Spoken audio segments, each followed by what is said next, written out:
नमस्कार, AB star news देख रहे हैं आप और मैं हूं आपके साथ सोहन सिंह। वक्त हो चला है देश लाइव का, जिसमें बात करेंगे तमाम अहम खबरों की। शुरुआत करेंगे हिमाचल में विधानसभा चुनाव की खबर के साथ में। दरअसल आज हिमाचल में विधानसभा चुनाव है और वहां पर मतदान शुरू हो चुका है। 68 सीटों पर वोट डाले जा रहे हैं, जिसे लेकर लोगों में खूब उत्साह देखने को मिल रहा है। बड़ी संख्या में लोग पोलिंग बूथों पर पहुंच रहे हैं।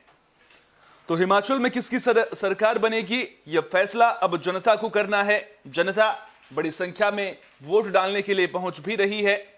68 सीटों पर चुनाव हो रहा है। चुनाव को लेकर लोगों में खूब उत्साह भी देखने को मिल रहा है। वोटिंग सुबह 8 बजे से शुरू हो चुकी है। वोट डालने के लिए सुबह से ही लोगों का पोलिंग बूथ पर पहुंचने का सिलसिला शुरू हो चुका है। मतदान केंद्रों पर लोगों की कतारें सुबह से ही लगनी शुरू हो चुकी हैं। बता दें कि इस बार चुनाव में 55,92,828 मतदाता 412 उम्मीदवारों की सियासी किस्मत ईवीएम में कैद करेंगे। 412 उम्मीदवारों में 24 महिला उम्मीदवार भी हैं।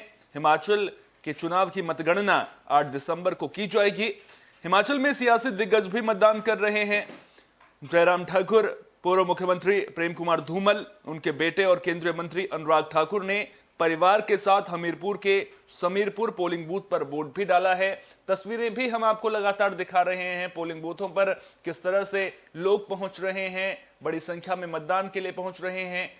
केंद्रीय मंत्री अनुराग ठाकुर आपको स्क्रीन पर नजर आ रहे हैं। वो सुबह परिवार के साथ में वोट डालने के लिए पहुंचे थे और जब वो वोट डालने के लिए पहुंचे तो उन्होंने अपना चुनाव डालने के बाद जो इंक लगाई जाती है वो भी दिखाते हुए नजर आए हैं। लोगों से बड़ी संख्या में पहुंचकर मतदान करने की अपील उनके द्वारा की गई है। अब जनता का मिजाज क्या है, यहां पर यह समझना बेहद जरूरी हो जाएगा, क्योंकि वो कई सारे अहम मुद्दे हैं जिन पर हिमाचल की जनता आज वोट डाल रही है। सबसे बड़ा सवाल तो यही उठ रहा है कि क्या हिमाचल में रिवाज बदलेगा। जिस तरह से उत्तराखंड में जो पुराना मिथक था कि एक पार्टी ने अगर सरकार बना ली तो दोबारा उसकी सरकार नहीं बनती है, उसे 5 साल इंतजार करना पड़ता है।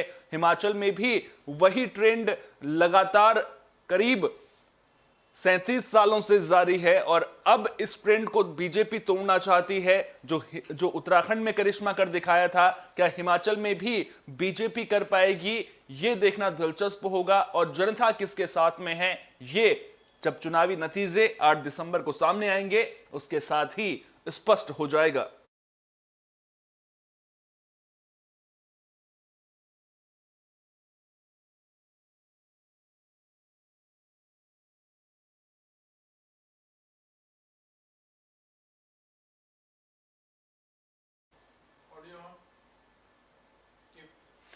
बुलेटिन में अब बात ममता के मंत्री अखिल गिरी की भी कर लेते हैं, जिन्होंने सारी हदें पार कर दी हैं। राष्ट्रपति को लेकर आपत्तिजनक शब्दों का इस्तेमाल किया है।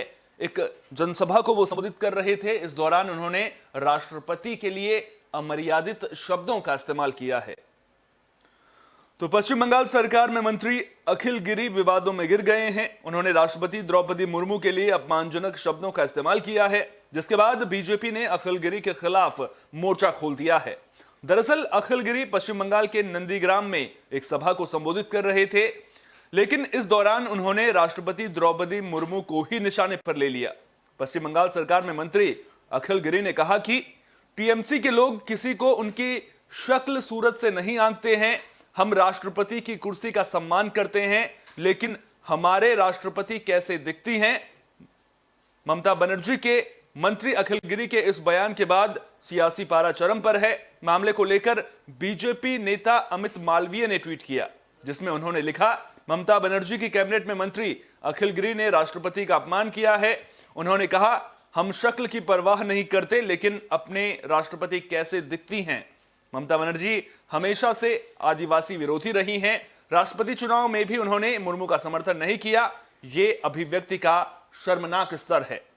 वहीं बीजेपी नेता तजिंदर पाल सिंह बग्गा ने दिल्ली पुलिस से अखिल गिरी के खिलाफ मुकदमा दर्ज करने की अपील की है। उन्होंने ट्वीट के जरिए दिल्ली पुलिस से अपील की कि अखिल गिरी के खिलाफ SC/ST एक्ट के तहत FIR दर्ज की जाए।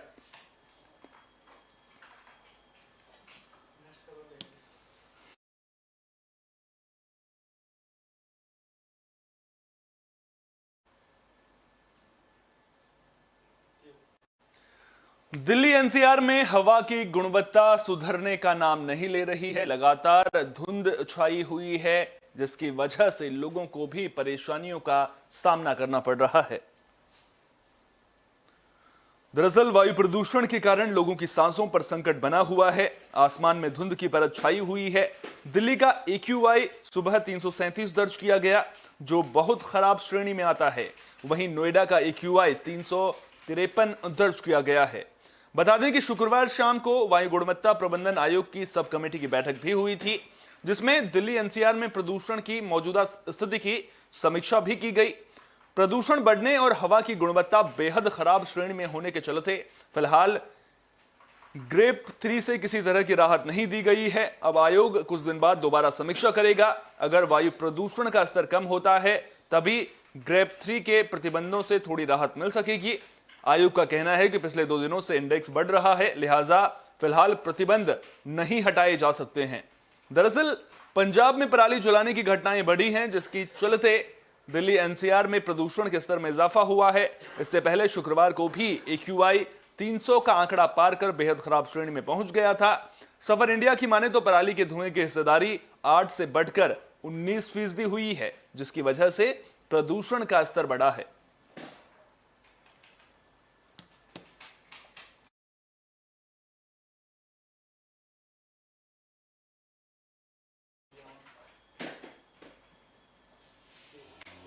उधर तमिलनाडु में बादल आफत बनकर बरस रहे हैं। बरसात का सितम देखने को मिल रहा है, जिसके चलते स्कूल कॉलेज बंद कर दिए गए हैं। करीब 26 जिलों में स्कूल कॉलेज बंद कर दिए गए हैं।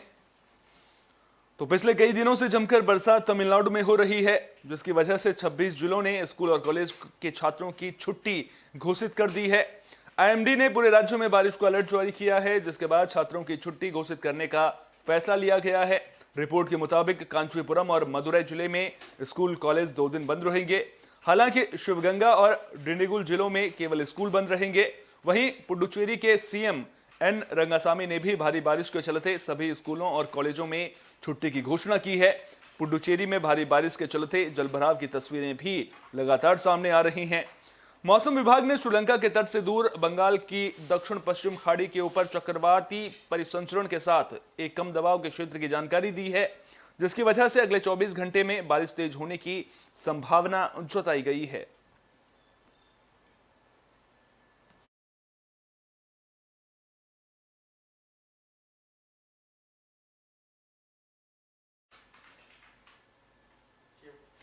बुलेटिन के आखिर में बात रूस यूक्रेन युद्ध की भी कर लेते हैं। दरअसल रूस ने संकेत दिए हैं कि वो खेरसोन से अपनी सेना को वापस बुला रहा है, जिसे राष्ट्रपति व्लादिमीर पुतिन के अभियान के लिए एक बड़ा झटका माना जा रहा है। रूसी सेना के खेरसोन से पीछे हटने पर यूक्रेन के राष्ट्रपति वोलोडिमीर ज़ेलेंस्की का भी बयान सामने आया है। उन्होंने कहा कि देश अब अपने प्रमुख शहर को वापस ले रहा है। ज़ेलेंस्की ने कहा, हमारे लोग, हमारा खेरसोन, आज एक ऐतिहासिक दिन है। हम खेरसोन को वापस ले रहे हैं। ज़ेलेंस्की ने बताया कि सशस्त्र बलों की विशेष इकाइयां खेरसोन के अंदर हैं और अन्य यूक्रेनी सैनिक भी बाहरी इलाके से शहर की ओर आ रहे हैं। ज़ेलेंस्की ने बाद में एक वीडियो संबोधन के जरिए कहा कि खेरसोन के लोग इंतजार कर रहे थे। उन्होंने यूक्रेन को कभी नहीं छोड़ा। बाकी शहरों में भी ऐसा होगा। अभी भी हम उन्हें वापस लेने का इंतजार कर रहे हैं। दरअसल यूक्रेन के सशस्त्र बलों के जनरल स्टाफ ने फेसबुक पोस्ट के जरिए जानकारी दी थी कि खेरसोन इलाके में 12 बस्तियों को मुक्त कर दिया गया है।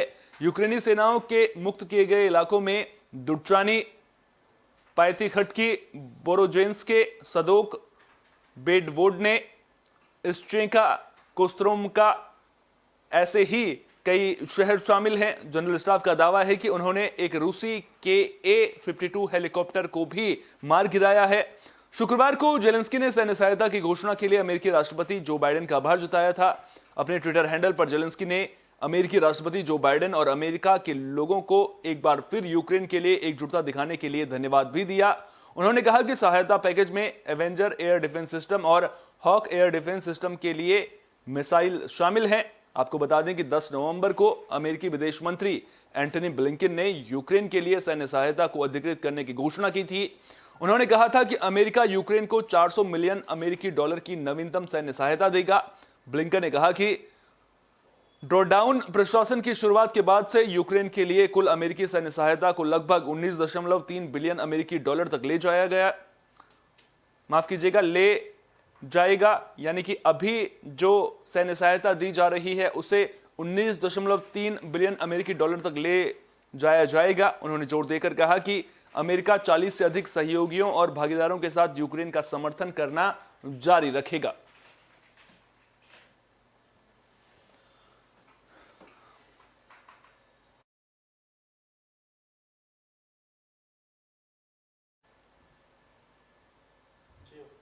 तो जिस तरह से खेरसौन से रूसी सेना के वापस लौटने की खबरें सामने आ रही हैं, तो क्या ये युद्ध खत्म होने के संकेत हैं, या फिर शेर जिस तरह से 2 कदम पीछे हटकर एक बड़ा झपट्टा मारता है, ये उसकी ओर इशारा है?